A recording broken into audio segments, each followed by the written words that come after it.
The first time Celeste knocked on my apartment door at 11:47 on a Tuesday night, I burned the grilled cheese I had been making with the focus of a man who had nothing else going on in his life. Which was, to be fair, accurate.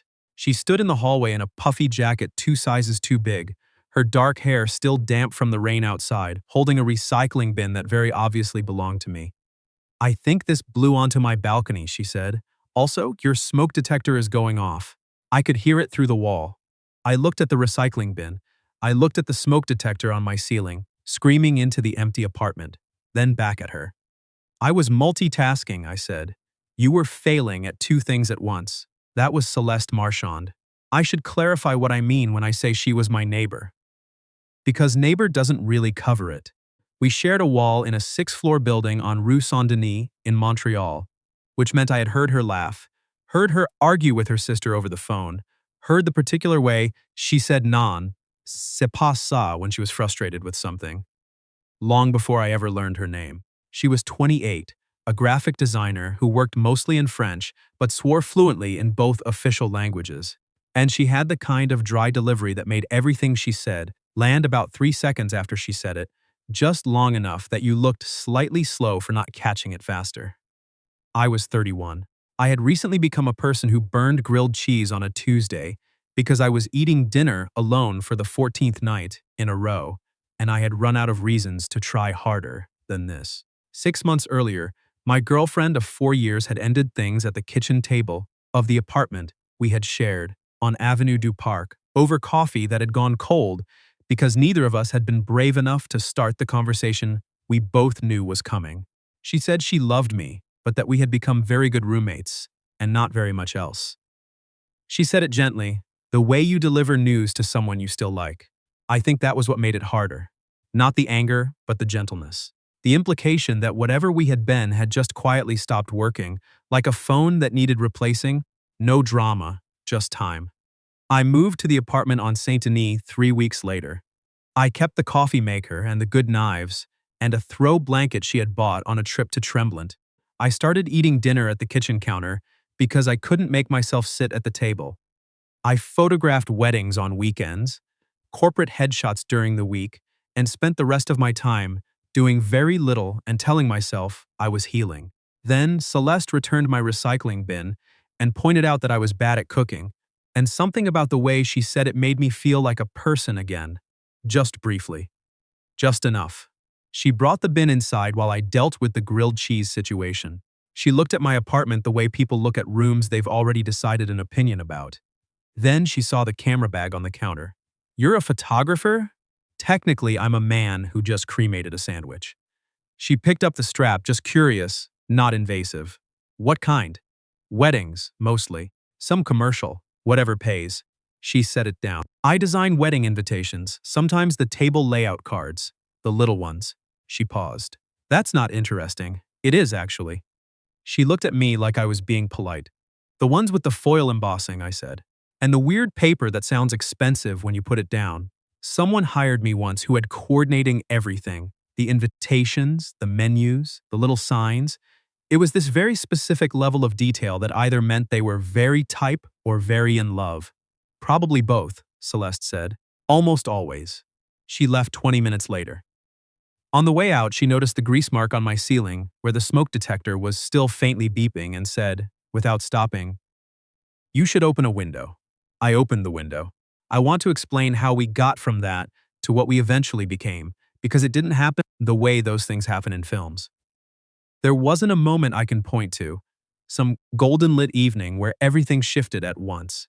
It happened in the accumulation of small things, the way snow builds up on a windowsill, slowly, almost invisibly, until one morning you look and there's a foot of it there, and you have no idea when it started.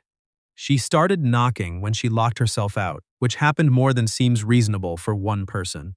I had a spare key made after the third time. She left a bottle of sortilege on my counter as thanks, the maple whiskey one, and a note that said, "In case Tuesday happens again." I started leaving my door slightly ajar when I was cooking, just enough to catch the smoke before it became a disaster. She started leaving her door slightly ajar when she was listening to music, and I began knowing the particular songs she played when she was working versus the ones she played when she'd had a bad day. Different tempos, different decades. I don't think either of us made a decision about any of it. What I can tell you is that by February, she was leaving sticky notes on my door when she was going to the Jean Talon market in the morning, asking if I needed anything, and I was leaving a grocery list folded small under her mat when she asked because it felt easier than texting it.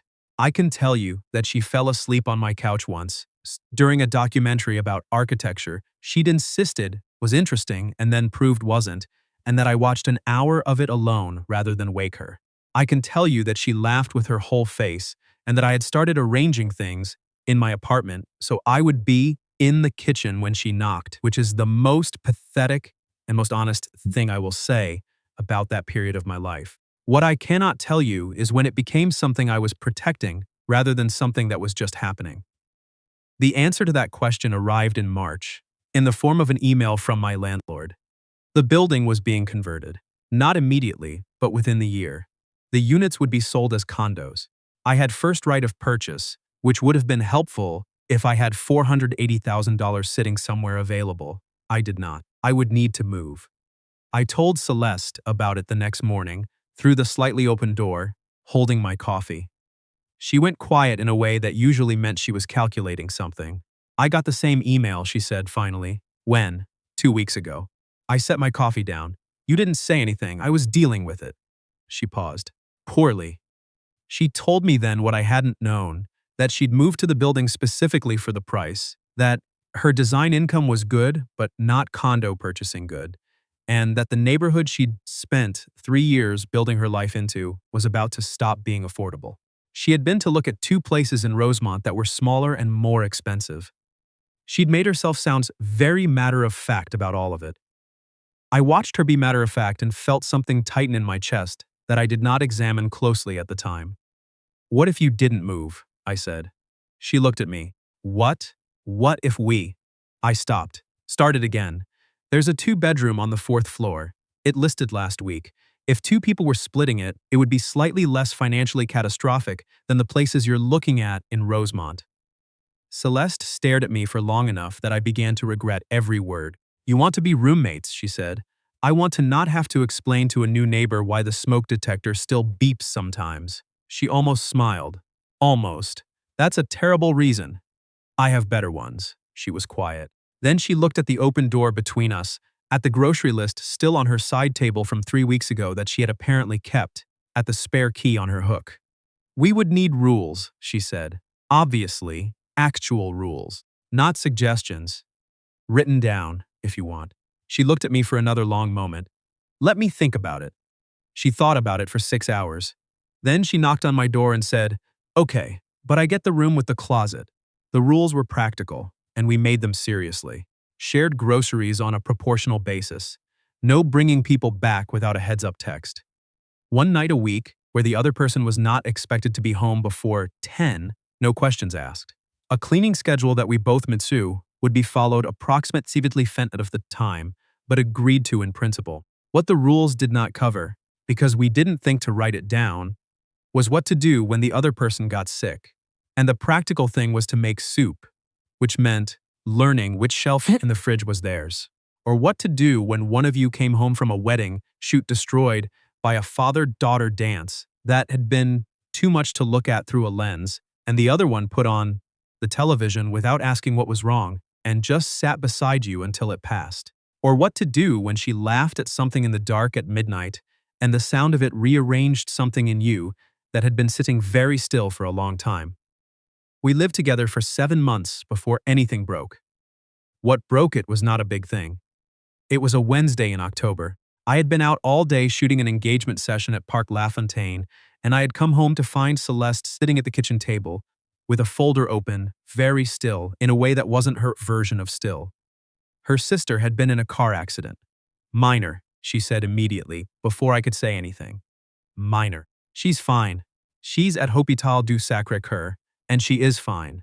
But Celeste was shaking slightly, in the way people shake when they've been holding something for too long and have just permitted themselves to stop. I sat down across from her. She started to say something practical, about hospital parking, about calling her mother in Sherbrooke, about the form she needed to fill in online to request Thursday off. I listened to all of it. Then, when she ran out of practical things, I said, "Stop." She looked up. "You're allowed to be scared," I said. "She's okay, but you're allowed to be scared." Celeste pressed her lips together. She looked at the folder. Then she said very quietly, "I hate not being there. We can go right now. It's late. So we'll be late people at a hospital." She looked at me for a moment. Something passed through her face that I didn't have a name for then. "You'd come with me. You'd come with me," I said. "You did, at the wedding in July when the father cried during the readings and I had to go get air and you came outside and didn't ask what it was about." She was quiet. Then she said, "That was different." "It really wasn't." We went. She drove because she said it helped to have something to do with her hands. Her sister was fine. A small fracture in her wrist, exhausted and slightly annoyed about the hospital bracelet. Celeste sat beside her for 2 hours, while I found vending machine coffee that was mostly hot and pretended to be interested in a magazine from 2021. On the drive back, the city was quiet with the particular quiet of 1 a.m., the kind that makes everything feel both small and important. At a red light on Sherbrooke, Celeste said without looking at me, "Thank you, you don't have to. I know I don't have to." She was quiet a moment. "That's why." I looked at the side of her face in the streetlight. She was watching the red turn green. I said nothing. I was very good at saying nothing. The problem with being good at saying nothing is that it accumulates. It was December when it became impossible to maintain. We had been at a dinner with two of her friends, Rayan and his partner, a very warm evening where we had sat together at a small table and talked for 4 hours, and somewhere around the second glass of wine I had touched the small of her back, when she reached across me for the bread. The kind of touch that meant nothing and also meant something, and she had gone very still for one breath before moving again as if it hadn't happened. In the cab home, she looked out the window. I looked at the back of the headrest. When we got inside, she said, "I'm going to bed." And I said, "Good night." And we both went to our rooms that were not particularly far apart in an apartment that had started to feel like a held breath. I sat on the edge of my bed and thought about the touch, and the stillness, and the way she had and said thank you at the red light on Sherbrooke, and the grocery list she'd kept for 3 weeks, and all the places where I had felt something shift and had carefully not looked at it directly. I thought about my ex-girlfriend at the kitchen table with the cold coffee, saying very good roommates and not very much else. I thought, for what felt like a very long time, about the specific category of idiot I might be becoming. In the morning, Celeste was already in the kitchen when I came out. She was looking at her laptop and she said, without looking up, "There's coffee," which was what she always said, and the ordinariness of it after the evening felt like standing in snow. "Celeste," I said. She looked up. I had planned what I was going to say, approximately. It came out like this. "I think I'm making a mistake by not saying something, and I think the mistake is that I'm pretending the last 7 months have been something they're not. Which is fine and I'm not." I stopped. "I'm not asking you for anything. I just think I've been pretending it's casual and it's not casual to me, and I'd rather you know that than not know it, and I keep." I made a gesture that communicated nothing. "Not saying it." Celeste looked at me for a long moment. "What is it then?" she said carefully. "If it's not casual, you tell me." She closed her laptop. She put both hands flat on the table, which was something she did when she was deciding something. Then she said, "I didn't keep that grocery list because I needed it." The kitchen was very quiet. "I kept it because your handwriting is terrible, and it made me laugh every time I saw it," she said, "which is a stupid reason to keep a piece of paper. But," she exhaled, "I've been keeping a lot of stupid things." I pulled out the chair across from her and sat down. "Like what?" I said. She reached past her laptop and picked up her phone. She turned it toward me. It was a photo I hadn't known she'd taken, me in November at the Marché de Noël, looking at a stall of hand-carved, wooden things with an expression she described later as extremely focused about a small moose. "You look like you're solving a problem," she said. "I was deciding if it was the right moose. You bought it. It was the right moose." I paused. "Why did you keep that?" She set the phone down. Her face did something complicated. "Because you were happy. Just genuinely, actually happy about a small piece of carved wood, and you had no idea I was watching." And I thought. She stopped. "What?" I thought. I want to keep watching this person be happy about things. She looked at her hands. For a long time. That's what I thought. We were careful after that in the way that people are careful when something real is in the room and they don't want to break it. We talked, actually talked, in the way we hadn't because there had been a wall there that neither of us had named. I told her about my ex and the kitchen table and the cold coffee. She told me about a relationship she'd ended 2 years before moving here, a man she'd been with for 3 years who had treated love like a negotiation, always balancing what he gave against and what he got. She said she had come out of it with very efficient instincts about exits. Is that what you were doing? I asked. With me. She thought about it honestly, which I had come to understand was the only way she thought about anything. I think I was watching to see if you'd give me a reason to, she said. You kept not giving me one. Tragic, I said. She almost smiled. Incredibly, she told me she wanted to be slow about it, not because she didn't trust me, but because she trusted herself better when she was deliberate. She wanted to know what we were before we became something else. I said I had nowhere to be. We had our first real date on a Saturday in January. I knocked on her bedroom door. She had been 3 feet away in the apartment all day. She opened it and looked at me and said, "Did you actually just knock? I'm picking you up. We live together." I crossed the hallway. It counts. She looked at me for a moment, something quiet and warm in her face. Then she said, "Give me 5 minutes." She closed the door in my face. I stood in the hallway, grinning at nothing. She came out in a coat I hadn't seen before, deep green, and boots she'd worn all season, and she had done nothing different to her face or her hair, but she looked different anyway. The way people look different when they know they're being looked at by someone who means it. We took the metro to the Old Port, which in January is windswept and a little brutal and completely worth it because the St. Lawrence goes silver in the late afternoon and there's almost no one there. We walked along the waterfront with our hands in our own pockets and then, without deciding to, with our hands not in our own pockets. She bought a crepe from a cart that had no business being open in January and ate it while walking without dropping any of it, which I told her was genuinely impressive. I grew up eating things while moving, she said. My mother never stopped walking. You had to keep up. Where did she walk to? Everywhere. Grocery store. Church, school. She said the car was for emergencies and people who had given up. I laughed. She smiled at the river. She'd like you, she said. She said it the way someone says a thing they weren't planning to say out loud. I didn't make a big thing of it. Tell me why, I said. Because you bought the moose. That is an unexpectedly coherent reason. She values conviction. She looked at me sideways. You have an unreasonable amount of conviction about small things. Is that a compliment?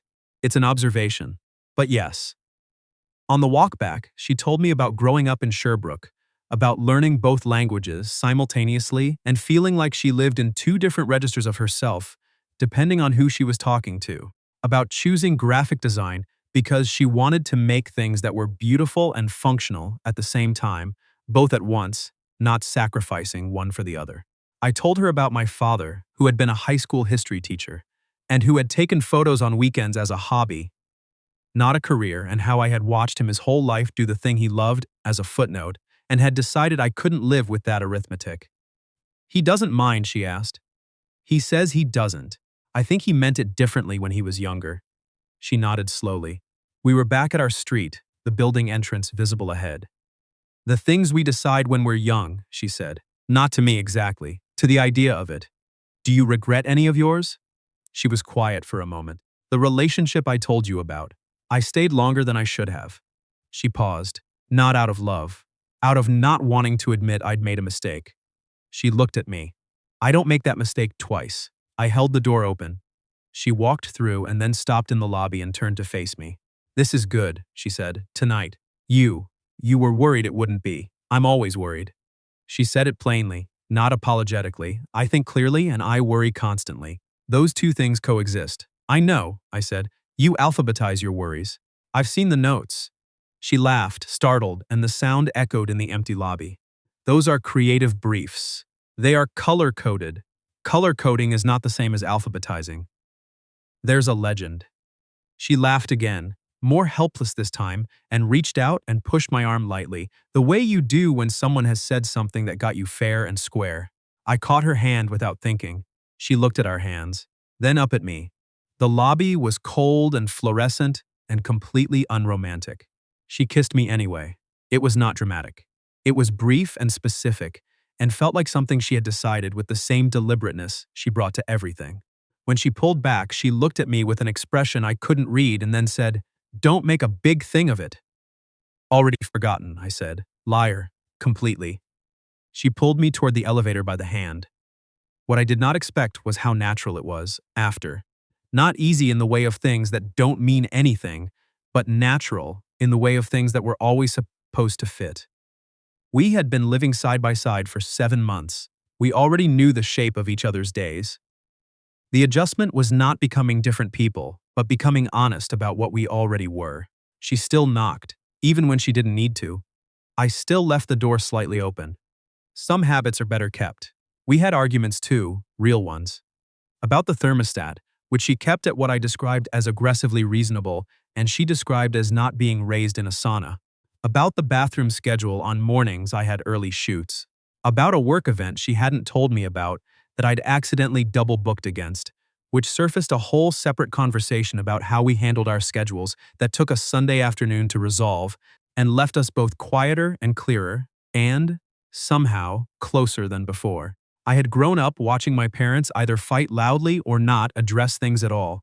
2 settings, nothing between. Celeste fought the third way. Direct, fair, no catastrophizing, willing to stop and say, "I need 20 minutes," before she said something that would need taking back. I found I was better at it with her than I had been with anyone else. February brought ice storms, and one afternoon, where the power went out for 6 hours, and we sat in the kitchen with candles from the emergency kit she had assembled when she moved in, which she had a lot of feelings about when I made fun of it, because it had a hand crank radio in it, and I was grateful for that radio. "You're welcome," she said, tuning it to find something that wasn't static. "I didn't say thank you. You were thinking it." She found a classical station, and we sat there in the candlelight with playing cards between us, and she beat me 4 times at gin rummy and explained, without mercy, every mistake I made. I watched her in the candlelight explaining my card game failures and thought, this is the thing. Not the version of this I had imagined back when I was a person who burned grilled cheese and ate dinner at the counter. The actual thing, which was quieter and more specific, and entirely impossible to photograph. "You're not paying attention," she said. "I'm paying attention to something." She looked at me. In the candlelight, her face was mostly shadow, and the small warm light caught the edge of her cheek, her collar, the hand holding her cards. "Don't," she said. "Don't what? Look at me like you're memorizing something." "I'm not, you are. You do it sometimes and it's." She stopped. "What?" She set her cards down. "It makes it hard to pretend I'm a person who can lose at gin rummy and not care." I put my own cards down, reached across the table. She looked at my hand for a moment and then put hers in it, not like she'd decided to, but like she couldn't quite not. "You don't have to pretend anything," I said. She looked at our hands. "I know," she said. "That's new for me." Outside, the ice was still coming down. The radio played something with strings. We stayed at the table long after the cards were abandoned. It wasn't all like that. Most of it wasn't, actually. Most of it was groceries and deadlines and one very bad week, where she was on a brutal project timeline, and I was editing 5 weddings simultaneously, and we barely spoke except in the form of whoever got home first making dinner for both of them. No discussion required. Most of it was ordinary. That was the part I hadn't understood about love before, that the ordinary was the point, not the obstacle. By spring, we had found the rhythms that were ours and ours only. Farmers markets on Saturday mornings, Jean Talon, mostly but sometimes the one on Atwater if we were already on that side of the city. A particular ramen place on Saint Laurent, where we'd tried everything on the menu and had strong opinions about all of it. The habit of her reading something aloud to me if she found it interesting. Mid-conversation, mid-other thing, just because she wanted to share it right then, not later. The habit I developed of taking a photo of something small whenever I was out. A door, a crack in pavement, a good piece of light, and sending it to her without context, and her responding with a one-word description every time. Municipal, geological, catastrophic. That last one was a photo of a pigeon who had gotten into a bag of chips. In April, she met my mother at a birthday dinner. And my mother spoke entirely in French because she knew Celeste was francophone, and it was the kindest, most deliberate thing my mother does with people she wants to let in. Celeste talked to her for 40 minutes about Sherbrooke and the public transit system and a renovation my mother was planning, and afterward in the car, Celeste said quietly, "She's wonderful." "She liked you immediately," I said. She switched to French. I noticed. She paused. "I liked her too." She looked out the window at the city going by. Then she said, the way she sometimes said things, "Without looking at me, I think I'm going to stay." I glanced at her. "In the car?" "In Montreal. In the apartment." "In." She gestured vaguely, and for Celeste, vague gestures were significant because she was never vague. "This." I kept my eyes on the road. "You were thinking about not staying." "I had a job offer in Vancouver November." She said it evenly. "It was a good offer. I turned it down." The city did its normal city things around us. Lights, intersections, a bus pulling out. "When did you decide?" I said. She was quiet for a moment. "When I realized I was more interested in telling you about it than in going." I pulled up to our building, turned off the engine, sat for a moment. "You should have told me," I said. "I know, not so I could influence you. Just," I looked at her. "I would have wanted to know what you were weighing." She looked back at me. "I know. That's why I didn't. I thought about that. You were protecting me from feeling responsible. And myself from feeling like I was staying for the wrong reasons." She paused. "But I stayed, and the reasons turned out to be the right ones. So." I reached over and took her hand off the door handle where it had been resting, turned it over, held it. She let me. "Next time," I said, "tell me." "Next time," she said. "I will." She got out of the car first. I sat there for another moment looking at the building, at the window of our apartment on the fourth floor with the plant she'd put on the sill in March, a basil plant, which we had argued about because I said no one successfully grew basil indoors in Quebec winters, and she had said, "Watch me." I watched her. It was thriving. This is the thing about living with someone before you love them.